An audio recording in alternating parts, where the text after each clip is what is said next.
Locked in. Look at what we have here, folks. To the only show that matters. The cream of the crop. Duke Loves Rasslin. And there is no one that does it better than your host. I have come here to chew bubblegum and kick ass. The Duke. And I'm all out of bubblegum.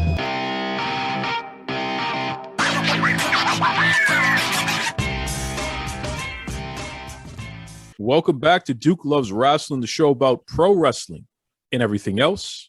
And let me tell you something right now. This weekend, okay, we're talking June 12th to June 13th, Jacksonville, Florida. You are ground zero. It's here. It's here. The River City Wrestling Convention. Oh, my goodness, man. We've been waiting for this thing for so long. I'm so happy that finally it is upon us here. It's going to be going down at the Jacksonville Fairgrounds. And let me tell you something, okay? I can say whatever I want, but you need to hear from somebody who is going to be there. Not only are they going to be wrestling there, but they're going to be selling some of the best wrestling merch that you'll ever find, because legitimately this is one of the more exciting, business-minded, high-flying, excellent wrestlers on the indie scene today. I'm talking about a great friend of the Duke Loves Rasslin podcast, my man, Mr. Ray Fury. What's going on there, Ray? Duke, what's going on, my brother? It is so great to hear your voice again, man. I'm just so excited to see that you're going to be part of the River City Wrestling Con. Yeah. I can't wait. Last year, well, the year before that, it was pretty good, and this year's even bigger. So we're coming back strong because we're getting right off the heels of this pandemic. So I think everybody's going to come out and have fun. Well, for sure. And it's going to be pretty easy to have fun. I mean, look at all these folks here. You're talking Thunder Rosa, Kurt Angle, Ron Simmons, Kane, Ray Fury. I mean, literally the who's who and all different types of wrestling are stars from the past, present, and even the future. I got to ask you, Ray, I mean, how does it feel to be a part of such a major promotion and convention here with so many stars who are just like yourself then? Man, first of all, I'm definitely grateful. Grateful to just be amongst all those legends there and the up and comers that are coming out of the indie scene now. So definitely feel grateful and I'm humbled. But at the same time, you know, the little kid in me is coming out, getting to see the Ted DiBiase's and the Canes and the Mark Henry. So I'll definitely have my eyes open and looking to network while I'm there. No, that's a good point there, Ray. A lot of people, it's as if they don't want to let on that they're a wrestling fan. And let's face it, I mean, come on. How can you be a wrestler and not be a fan of wrestling, right? Yeah. So for me, I think it's okay for other wrestlers to look up to somebody or to walk up to a legend and say, hey, man, I grew up watching you, or whatever. I mean, what's your philosophy on that, Ray? You know, a lot of people look down on that stuff, you know, and I can kind of see why, because as a pro wrestler, you're supposed to be a professional. So they don't expect you to, you know, get so excited when you see these legends. But, you know, if you do it in a very mature way and you tell them, like you said, hey, I looked up to you as a kid, man. I loved you, loved your work. You know, it's fine. But I think there's nothing wrong with it, you know, as long as you just don't overdo it and you don't seem like you belong in the first row out there in the crowd, you know, you should be okay. Well, we know that you not only should you not just be in the first row. I mean, you're a guy who has proven that the pro wrestling industry is where you belong. And as a result of that, you're in the ring, making it happen in the ring. You're not just some fan sitting in the stands, eating popcorn, running their mouth, or on Twitter, flexing their Twitter fingers here. You've really brought this 3 claps and the yee to the mainstream here. So let's talk about this, Ray, because since we've spoken to you last, I mean, you've collected a couple of championships, huh? Oh yeah, definitely. I strive to be the best at any promotion I wrestle at, and if that means grabbing the title, that's what I want to do. So yeah, I'm a Revolt Tag Team Champion and a Combat Sport Pro Tag Team Champion with one of my best friends, Lucha Lacora. He's right out of Florida as well. And then I'm a Styles Champion representing all styles of wrestling right out of here in Mississippi. So, I mean, legitimately, man, you were just collecting belts all over the place. Kenny Omega, eat your heart out. Ray Fury, okay, if he has to take your championships too to add to his collection, that's something that we can make happen. So just watch yourself there, Mr. Cleaner, because Ray Fury's out there. That's right. You know, now, Ray, since the last time we spoke, man, I asked you about the barbecue down Mississippi, and I know that you were still trying to figure it out and what have you. Have you found some barbecue that's up to your standards since the last time we spoke? Oh yeah, definitely. It's a small spot in the rough top part of town. Name is Gators, but yeah, they got some real banging ribs over there. And then there's a lot of food trucks that a lot of people sleep on. That people kind of make their own food out of, and it's from what I experienced, it's been pretty good. So don't sleep on the food trucks, fellas. Now, I got to ask you this, Ray Fury, and this is a very important question here, brother. When it comes to your ribs, are you a barbecue sauce guy, or do you just stick with the naked ribs and just a little of the seasoning? Nah, man, I love barbecue ribs. Love barbecue ribs. I like my food wet. Okay, so what kind of sauce are we talking? Are we talking, because they got the tomato-based traditional sauce, which is like the red brown color, or they have the mustard sauce or the vinegar sauce? Like what's a Ray Fury barbecue sauce preference? Man, I'm gonna keep it simple, and that's honey barbecue sauce. I'll tell you, if you open my fridge, I got about 6 different honey barbecue sauces.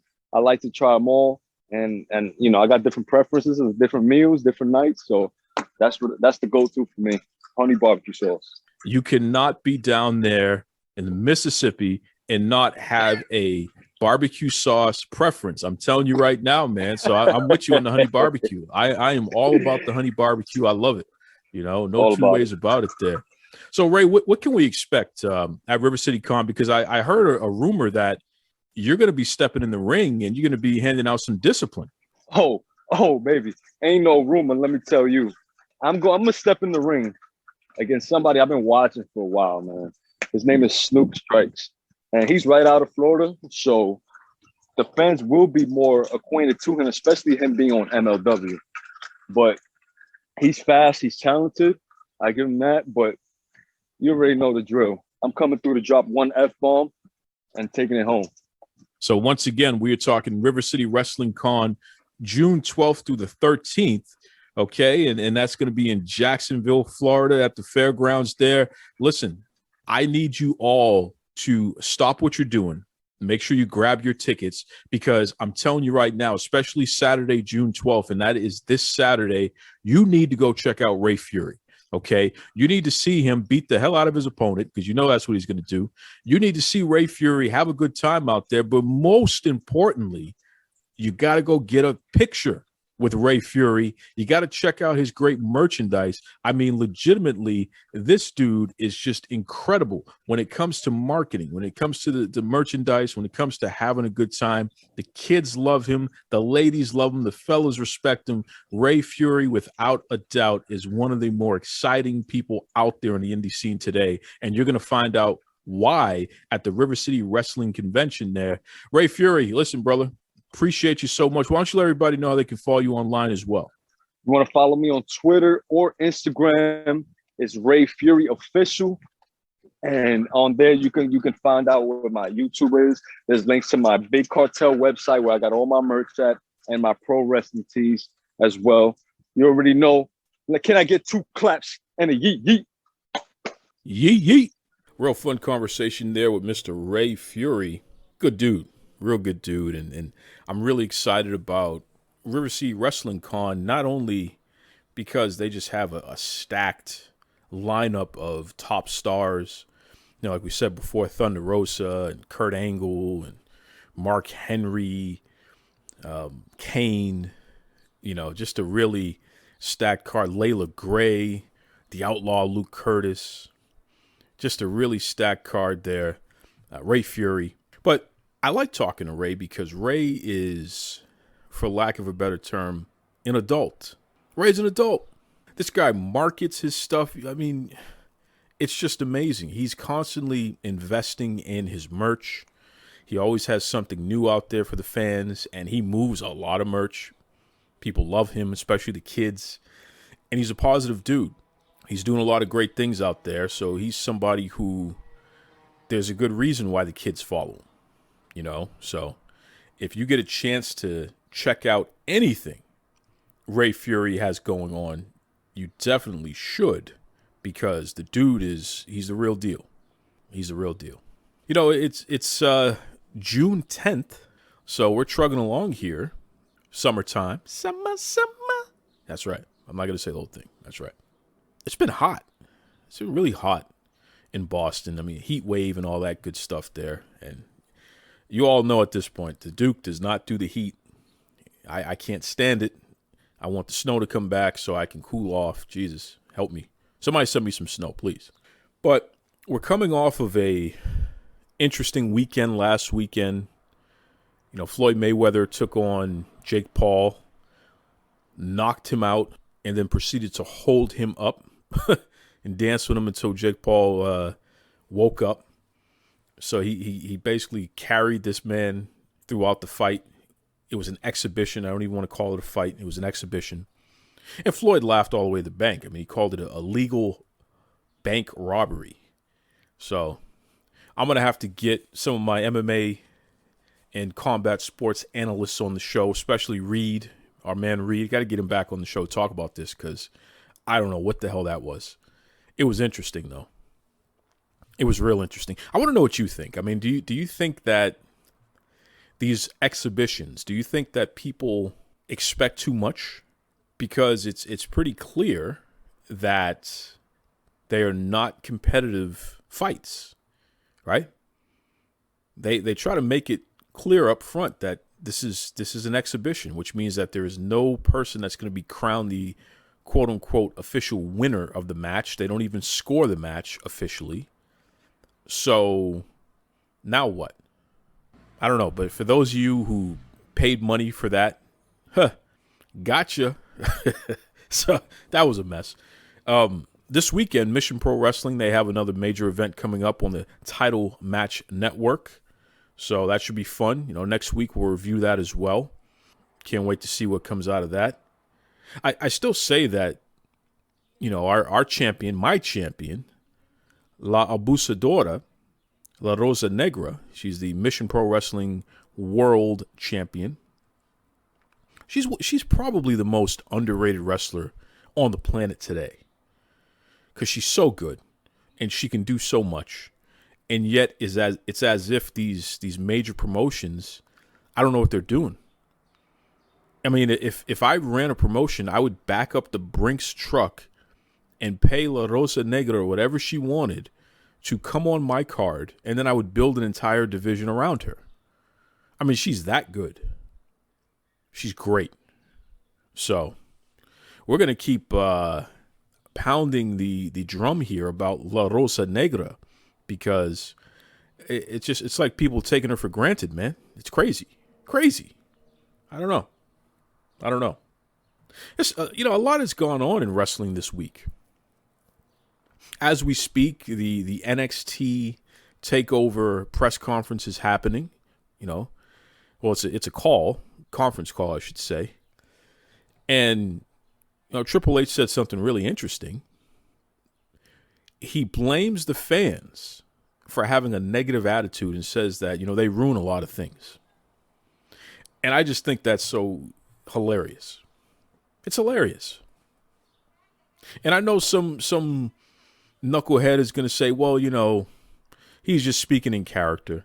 Let me tell you something. Triple H, you are a poor excuse for a Vince McMahon. You are a Vince McMahon wannabe. You're a Vince McMahon never will be. You're not a good promoter. We know you're not a good promoter because you've never promoted anything in your life. Okay? Without the safety net of Vince McMahon, you have nothing to show for your promotion history. Nothing. And it's really interesting that you have these moments where you say the most ridiculous things to the fans, which further backs up the fact that you don't have a clue. You don't know what you're doing.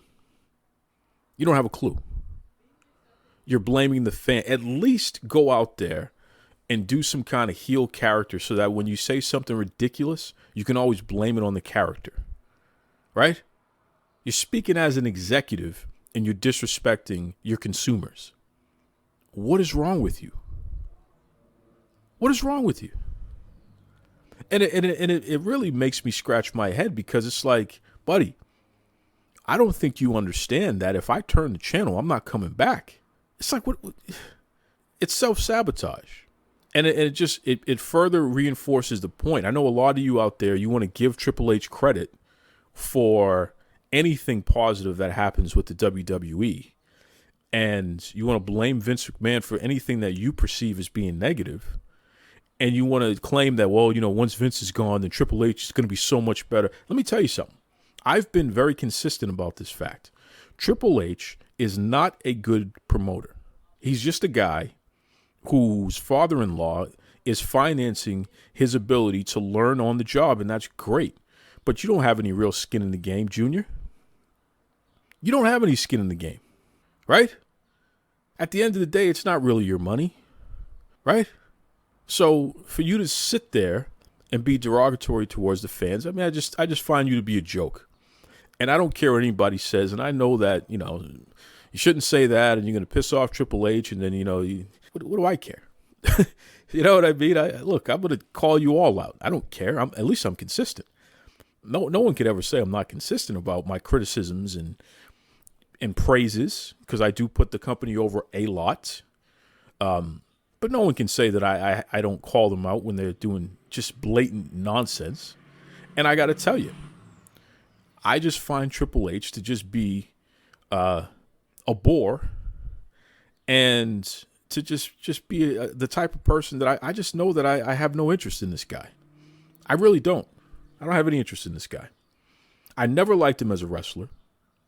I don't like him as a pretend executive. Because, and look, let me count the ways here, right? Here's a guy that was part of a collective of wrestlers who essentially were bullies and jerks to their peers behind the scenes, right? And they did everything that they could to centralize power and squeeze other people out and basically make life miserable for a lot of people. That's who Triple H is. Then he falls in love with the boss's daughter, and that's fine. And, they've put together a lovely family and respect to that. But this whole reinvention of Triple H, like he's this progressive, nice guy, and he wants to take a picture with all the young talent, and he's hugging and he's kissing the kids on the head, and, this is what he does. The guy is a jerk. And we know the guy is a jerk because we have countless footage of people expressing and counting the ways and telling you, and even him proving how much of a jerk he is. So it doesn't surprise me that he would say what he said about the fans. Not in character, but as an executive. I find the guy distasteful. And let me tell you something. There were fans out there who were no good, and I get that. But to say that they ruin everything, buddy, you're the product, right? If your product is hitting or missing, that's on you. You guys are the ones putting out the material, right? There were valid questions asked, even by that no good Dave Meltzer. There were valid questions asked to Triple H about NXT talents who, quote unquote, move up to the main roster. I don't know why that doesn't get corrected enough. I thought NXT was a third brand. This whole move up to the main roster stuff still confuses me because you're speaking about the NXT talents as being less than. And when I look at somebody like Ito Shirai, I don't see less than. So I want to know what the hell you're talking about when you say move up to the main roster. Swerve Scott is not less than. So I want to know what the hell you're talking about. So we got to get that straight. And that's another example of how much of a joke Triple H can be at times, right? I'm talking to you right now, Triple H. You got to clean it up. You got to clean it up. We got every humanoid and every Twitter finger gangster out there who swears that Vince is getting ready to sell because some knucklehead from some quote-unquote wrestling media website thinks that releasing a couple of talents means that's it. Suddenly they become the business maven and they can predict what a worldwide entertainment company is going to do. Oh, they're going to sell. So then you got all the humanoids who read that on a website and then they run back on every single Twitter and Facebook feed that they can find. I think they're going to sell. I'm telling you, it looks like sell to me. I believe they're going to sell. No, knucklehead. You read that on some website and now you're trying to adopt it as your opinion. Stop it. You didn't come up with that. And none of you are qualified. You could never predict what the WWE is going to do in terms of business. Are you crazy? The business is more than just headlocks and whoever they're pushing today and the ratings, as you want to talk about. Just nonsense. Anyway, you got people literally talking that talk. Suddenly, Wall Street Bets is trying to prop WWE up, which is why the stocks went through the roof. Congratulations. That's great. But I hope there's no inside baseball there because that'll be illegal and somebody will go to jail for that, hopefully. Anyway, you have people trying to play with the lives of those within the WWE structure. I think they're going to sell. All this false speculation, which is creating a frenzy, and investors, they were getting a little worried there. You can't be disrespecting the fans by blaming them for talents going from NXT to one of the other brands and not being as successful or flaming out. That's on you. That's on the talent, but it's also on the company. If you're not writing good content, if you're not featuring them in a manner that gets across the fact that they are the superstars that supposedly you believe that they are, right? If you're not putting them in positions to succeed, then of course the fans aren't going to respond favorably to them. So I don't know, man. I don't know. But my aim is on Triple H 100% because I just find the guy, you shouldn't even be speaking on behalf of the company. Because all the whatever little bit of training that you've had, you prove time and time again you're not the right person for that job. So just get off the mic. Just be an executive behind the scenes. Just get off the mic, bro. Don't host these calls. Don't do these media things. Just get off the mic. Because if you don't have enough sense to realize that you don't call out the fans and blame them for the failures of you and your team, then that shows me you're just a delusional jerk. That's it. And I don't care. I mean, the guy's damn near 6 feet tall, and, I understand that he likes to push weights like a big shot and all that. I tell him to his face. This isn't one of those where you'd never say. I would say that to his face. And I would line Vince McMahon up, my good friend Vincent Kennedy McMahon, and I would tell him, this guy's a joke. Don't ever believe for a second that this guy is anything less than a joke. Junior over here, who thinks that it's acceptable to disrespect the fans out of character. Right?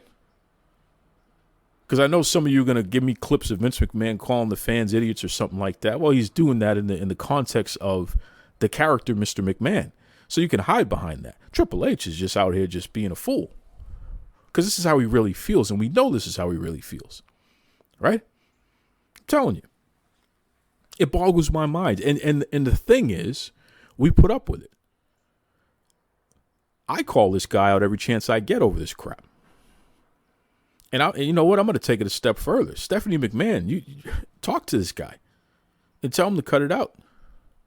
Because one of the things that I will clearly state, I think Stephanie McMahon is doing a tremendous job. And I think that every time I see her commenting in the media, all she's doing is being a mature executive and ambassador for the WWE. She is everything that you would expect from a executive of a multinational, multi-billion-dollar valued company, right? It's consistent. There's no question. It makes sense. And then you got to have this knucklehead over here with all his buddies down there in NXT, so they think it's some kind of frat party, and he's over here blaming the fans because he does a piss poor job of preparing the talents from moving from one brand to another. It's ridiculous. Triple H, you are a fool.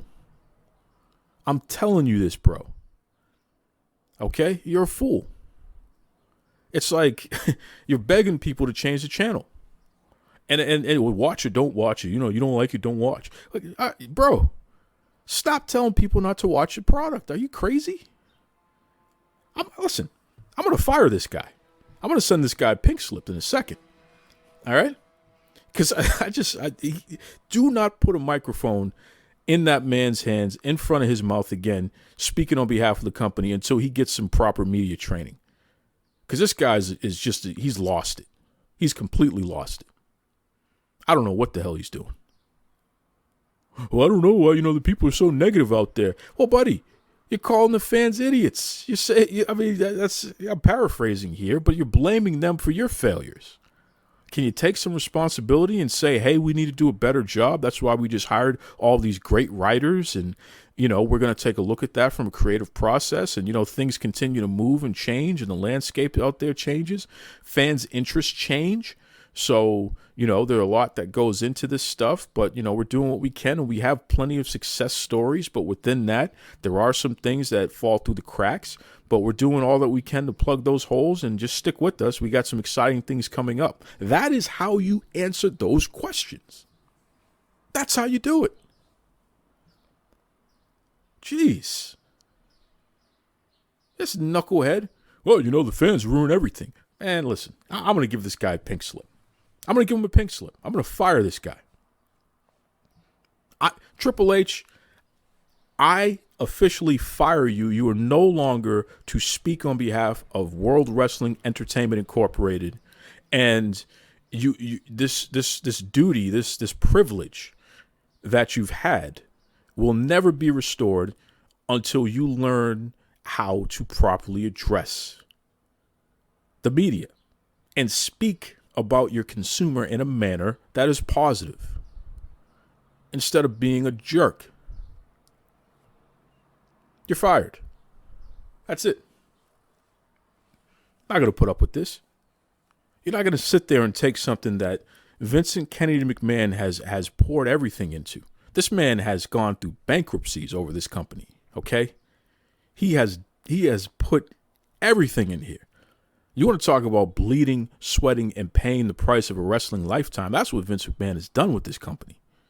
And for you to sit up there and do a press conference and call and blame the fans for your failures from a creative standpoint because you can't get your talents who move from one brand to another over, give me a break.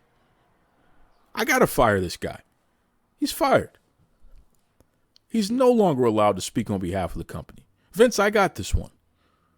From now on, if your name is not Nick Khan, if your name is not Vincent Kennedy McMahon, if your name is not Stephanie McMahon, you do not speak on behalf of the company. Not during these media calls. That's it. Now, if you're a talent who's been properly media trained, like a Charlotte Flair, like a Bianca Belair, like a Kofi Kingston, then that's a different story.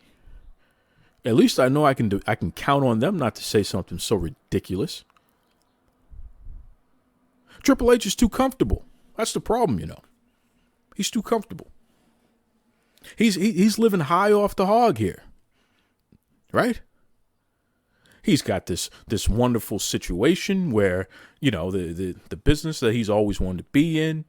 He's married into the legends of the business, the greatest promoters of all time. He's in that family. It's made him a multimillionaire, right? He's set up roots. He gets to be an executive or play executive. He gets to have his own brand that he can mess around with and bring all his friends in to help him operate it. Like, this guy's living high off the hog. And then he has the audacity to blame the consumer for the failures. Because guess what? Maybe the talents are not as prepared to move on to bigger stages within the company. Because there's too much frat boy nonsense going on and not enough hammering home the fundamentals of what it means to be a WWE superstar. Did you ever think about that? Is that really that hard to grasp? And if you got writers in there who can't help the talents get over, you replace them, which it looks like you've been doing. Did you ever think about that? Is that hard to grasp? I mean, these are the things that you guys are responsible for. You don't blame the fans for that. I got to fire this guy. You're fired. Triple H, pink slip. You don't get another microphone. You don't get to do this anymore. It's over. It's done. And I got to tell you, in 2021, we cannot continue to reward piss poor behavior. We just can't. Right? Because it's as if these executives and these folks here, they don't care enough to get it. And the way that they're looking at this thing, from my perspective, just from what I've seen based on their actions, right? It's as if they feel like they're too big to fail. Well, Triple H, I don't know, man. You look like a big fat failure to me. Because you had NXT and it wasn't generating a profit for so long. Mr. Big Shot promoter, right? Vince had to step in and make some of that happen, I'm sure, to actually turn this thing into something that could actually not only operate on its own financially, but actually put some money in the kitty for the company overall. And you want to blame the fans. Bro, I'll tell listen, the next time I see this guy, I'm going to tell him to his face. You are no longer to speak on behalf of this company because you don't know how to act. You don't have your stuff together. You think this is a joke. You don't realize that everything that you say, it matters to the investors. It's like this guy he's fired. I'm telling you, he's fired. Sick of this guy. Stephanie McMahon, rein him in. Okay? That's all I can say. Please, rein him in. Because this guy, he's smelling his aftershave a little too much here, and he thinks he's cute. Okay? And that's why he's talking like that. He's got Shawn Michaels giggling in the background there, making him feel like he can go around like this is another, frat boy party here. And it just ain't that kind of party anymore, pal. So, there goes that. So we're going to continue to monitor that whole situation there because it's nonsense. It's just nonsense. I'll tell you what's not nonsense. Mickie James has announced that she's going to be putting on a women's tournament with the NWA. And I think that's wonderful. I mean, we want to see more women's content out there. I love what Maria Kanellis Bennett is doing over there in Ring of Honor. They got some qualifiers for their tournament going on. It's all women's tournament. It's great. Love it. And that's another thing. Triple H says, well, I don't know if we need another all women's pay-per-view. Look, we got to do something here. Just do not put the microphone in this guy's hands anymore. This guy's crazy. If this guy doesn't understand that women's wrestling is the wave right now and more women's content is something that we want, then this guy is he's lost his marbles. He's crazy. And I don't know what it is. Is this sabotage? Is he trying to hurt the company on purpose by saying these nonsensical things? Because who the hell can get behind that? You don't think the women are valuable enough to put on an all-women's pay-per-view? In addition to, that doesn't mean you take away from anything else. Just put out some more content. You don't think that that's the way to go? Bro, get this guy out of here. I just do not put a microphone in his hand again. He does not speak on behalf of the company again. Get this guy out of here. He is crazy. I'm telling you. Anyway, shout out to Mickie James. Look forward to seeing what comes of that. Love what Maria Kanellis Bennett is doing. Love it. Love what Thunder Rosa is doing, Mission Pro Wrestling. I mean, she's been leading the charge. She's been filling a hole that we've had since WoW Superheroes has been on a hiatus. I don't know what's going on, WoW, but we need you back. Jeannie Buss, call me. We got to talk about this. But overall, I'm very hopeful and happy. Things are opening up, which is nice. I do need people to still be careful, though. Wear your mask, of course. Get vaccinated, all that good stuff there. But I'm hopeful. I think that we're entering another boom period for the wrestling industry, which is a positive. And that's another reason why we can't have people like Triple H talking nonsense. my goodness, my goodness. So anyway, once again, next week we're going to be covering that Floyd Mayweather, Jake Paul spectacle. We'll also be doing the recap of Mission Pro Wrestling's pay-per-view and a whole lot of other good stuff. Till then, be kind to yourselves, be kind to others. Hey, this is the Duke of Dorchester, the one, the only, the man of the hour. Yeah, can you handle that, baby? I want to tell you this. You've been listening to Duke Loves Rasslin.